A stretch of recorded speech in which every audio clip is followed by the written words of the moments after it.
Mais uma vez eu tenho o privilégio, a honra e a tremenda responsabilidade de chegar até você com a palavra de Deus para o momento profetizando vida.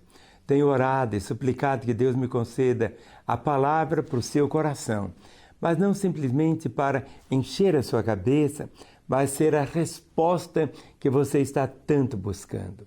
E a Bíblia tem respostas. Jesus Cristo é a resposta para tudo. Entende? Não existe um momento sequer na história que Jesus não seja a resposta. Porque em João 3,16 diz assim: porque Deus amou o mundo de tal maneira que deu o seu Filho unigênito, para que todo aquele que nele crê não pereça, mas tenha vida eterna. Vida eterna não é uma quantidade de vida, mas é uma qualidade de vida que você começa a experimentar dela aqui na Terra, enquanto o seu coração estiver pulsando. Muitas vezes a pessoa imagina que já vai viver a plenitude dos céus aqui. Não, aqui ainda tem Satanás, tem seus demônios, existem guerras, rumores de guerras, ladrões, situações que fazem tantas pressões. É verdade que Jesus disse: olha, eu vou preparar um lugar novo para vocês. É um lugar que não vai ter nada disso aqui. As primeiras coisas vão passar, tudo será tão novo. Então, não apenas guardamos essa certeza de esperança, mas Ele nos deixou também muitos princípios para colocarmos em prática na nossa vida. É verdade que não vamos viver a plenitude dos céus aqui na Terra, mas vamos viver princípios que vão nos ajudar muito a viver debaixo da bênção e do favor de Deus o Pai, sem murmurações, sem reclamações. Aqui vamos experimentar lutas, porque Jesus disse: olha, no mundo tereis aflições, mas Ele diz: tem de bom ânimo, eu venci o mundo.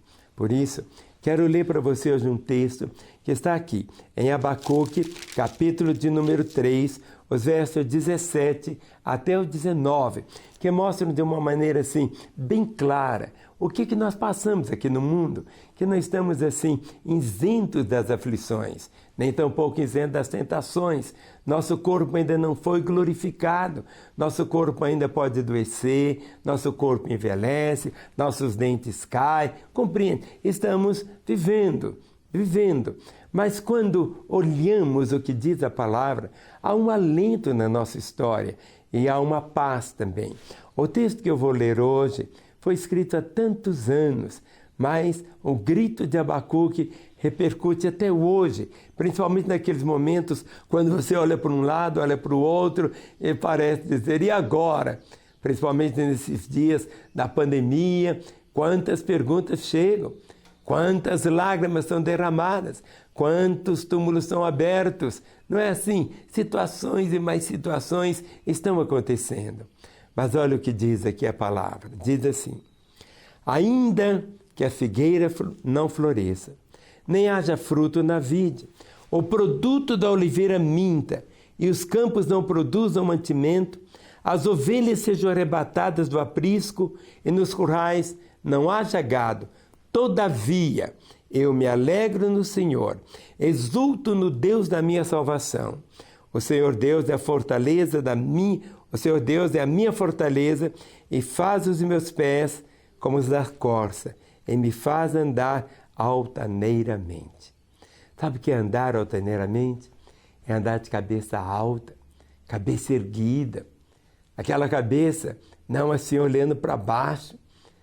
O pessimista é aquele que fica olhando para os pés, pessimista. O tempo que estamos vivendo, ou colocamos esse texto aqui em prática, porque o texto começa dizendo: ainda que a figueira não floresça, ainda que estejamos vivendo esse tempo da pandemia, ainda que amigos próximos morreram por causa do Covid-19, ainda que tantos irmãos estão sofrendo, ainda que o desemprego continue aumentando, ainda que tem que usar máscaras, ainda. Sabe, quando esse ainda vem, muitas vezes ele faz tantas caretas. Esse ainda, muitas vezes não estamos preparados para esse ainda, porque esse ainda não tem um tempo de terminar, ele tem um tempo de começar. A crise tem um tempo de começar, mas nós não sabemos quando vai terminar. Nós não podemos dizer se terminar, porque nós sabemos que tem um começo, tem um meio e vai ter um fim. Essa situação vai terminar. Então Abacuque não estava vivendo a pandemia do coronavírus. Estava vivendo outros tipos de situações, de pressões, e ele se sentia tão encurralado, tão fechado. Ele estava vivendo aquele momento assim, complicadíssimo, onde ele olhava, tudo dizia não, não havia mais aquele sorriso, aquela alegria, parece que até os pássaros desapareceram e não cantavam mais as melodias, situações confusas estavam existindo. Mas ele disse, eu não vou me entregar. Eu não vou me entregar, ainda que tudo esteja fazendo caretas para mim. E ele diz ainda que a figueira não floresça, ainda que não haja fruto na vide, o produto da oliveira minta e os campos não produzam mantimento. As ovelhas foram arrebatadas no aprisco e nos currais não haja gado. Durante a pandemia você diz assim, bem pastor, eu estou me identificando com tudo isso. Eu perdi e perdi. Muitas vezes o nosso foco é apenas o que perdemos. Mas procure lembrar o que sobrou. Muitas vezes o nosso coração murcha, nosso semblante decai, nosso sorriso é sugado, nossa paz é auditada, situações tão terríveis. Ainda que essas coisas aconteçam, estão acontecendo. Na minha história, nunca aconteceu o que está acontecendo nesses últimos meses. Mais de ano. Quantas lágrimas. Quantas pessoas. Tivemos que chegar juntos. Consolar, trazer o alento, encharcar o coração de esperança. Por isso vivemos. Mas nós não podemos negligenciar que essas coisas podem acontecer. Pode acontecer novamente. Por isso que no Salmo 23 há uma expressão que diz assim, ainda que eu ande pelo vale da sombra da morte, não temerei mal algum, porque tu estás comigo. A grande diferença é que Jesus disse assim, no mundo tereis aflições, mas ele diz, tem de bom ânimo, eu venci o mundo. Ainda que essas coisas aconteçam, eu não vou me render, eu não vou me entregar, eu não vou me murchar. A despeito de tudo isso, eu quero florescer, porque eu sei, como Jó disse, havia perdido tudo, mas o que trazia alento ao coração dele era uma proclamação de fé, dizendo, eu sei que o meu Redentor vive. E a mesma declaração que temos que dizer a cada amanhecer, eu sei que meu Redentor vive, eu sei que Jesus Cristo é o mesmo ontem, é o mesmo hoje e será para sempre, porque Ele prometeu. Eu sei que Deus é bom, porque eu tenho experimentado a bondade dEle na minha vida, na minha família. Eu sei que Deus é fiel, Ele não pode negar-se a si mesmo. Eu sei que Deus é um Deus de amor e de misericórdia. Eu sei que não fomos chamados para compreender os caminhos de Deus, mas para amar o Senhor sobre todas as coisas. Aqui é Abacuque, olhando essa cena tão terrível que durou tempo. Ele disse, todavia eu me alegro no Senhor. Todavia eu me alegro no Senhor. Sabe o que significa alegria? É um dos frutos do Espírito. Se alegrar quando tudo vai bem, quando você recebeu aumento até de salário, num tempo quando as pessoas estão sendo demitidas, quando você está vivendo tão saudável, enquanto tantos outros ainda estão ligados a aparelhos, a situações delicadíssimas acontecendo. Ainda que essas coisas estejam ocorrendo, ele diz, todavia eu me alegro no Senhor, exulto no Deus da minha salvação. Nós olhamos muitas vezes só o presente. Nos prendemos ao passado e desprezamos aquilo que Deus tem preparado para nós.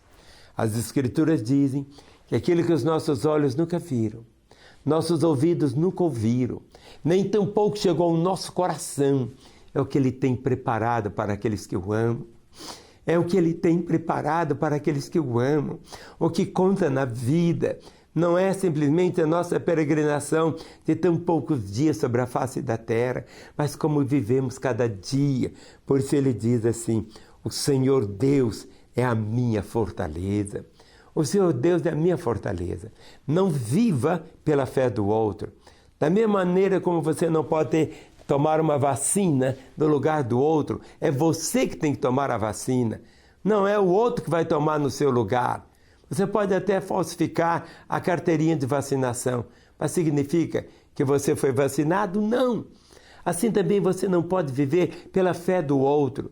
Você não pode viver simplesmente debaixo só das orações do outro. Você tem que tomar uma decisão. Ou você tem que voltar para os caminhos do Senhor. Você precisa dar essa guinada, proclamando exatamente isso. O Senhor Deus é a minha fortaleza. Fez os meus pés como da corça e me faz andar altaneiramente. Sabe o que é andar altaneiramente? É andar de cabeça erguida. É andar com um sorriso no rosto, não simplesmente como uma máscara, não simplesmente como um hipócrita, não, mas com uma paz. Muitas vezes com lágrimas, mas com a paz.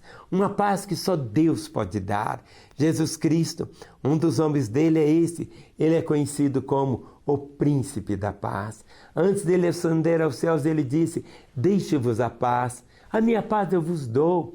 Não vou lá dar como dar o mundo. Não se turbe o vosso coração. Credes em Deus, crede também em mim. Ele deixou a sua paz, e uma paz diferente. Essa paz que perpetua, essa paz que traz alento, essa paz que é tão cheia de uma, eu posso dizer assim, uma paz perpétua, que começa aqui e vai te acompanhar por toda a eternidade. As primeiras coisas vão passar. É verdade que quando atravessarmos o vale da sombra da morte, não teremos lembranças mais do que ficou aqui. Essas lembranças, se nós estivermos do outro lado, nós vamos ter a viver quase que um inferno, lembrando de tantas coisas erradas que fizemos. Por isso que é tão importante que você viva esse lado, como se já estivesse começando a viver do outro lado. Vivendo em amor, vivendo com compaixão, vivendo o outro sempre de baixo para cima, não olhando de cima para baixo, vendo os outros sempre superiores a você, vendo as oportunidades que Deus tem te dado. Se Ele te poupou do coronavírus até agora, é porque Ele continua tendo um plano para você. Ou você que um dia andou com Ele e se afastou, é chamado até desviado, afastado, está longe. É o tempo de você voltar. É o tempo de você correr para os braços do Senhor. Faça isso, mas faça agora mesmo. Para te ajudar nessa caminhada, colocamos à sua disposição os nossos telefones. Temos um telefone chamado telefone da paz, porque em qualquer momento, às 24 horas, você pode ligar. Temos um celular para que você não tenha nem gasto, porque temos um celular de cada operadora e você pode ligar às 24 horas. Alguém vai atender, vai orar com você, vai te ouvir. Se for para chorar junto, nós vamos chorar. Se for para sorrirmos juntos, vamos sorrir. Mas você não precisa ficar tão sozinho. Não importa onde você esteja. Mas se onde você está me assistindo não tem ainda uma igreja da Lagoinha, e você deseja e sonha uma igreja da Lagoinha na sua cidade ou no seu país, ligue para esse telefone que vai permanecer aí. E nós vamos fazer contato com você. Que o Senhor abundantemente te abençoe. Amém.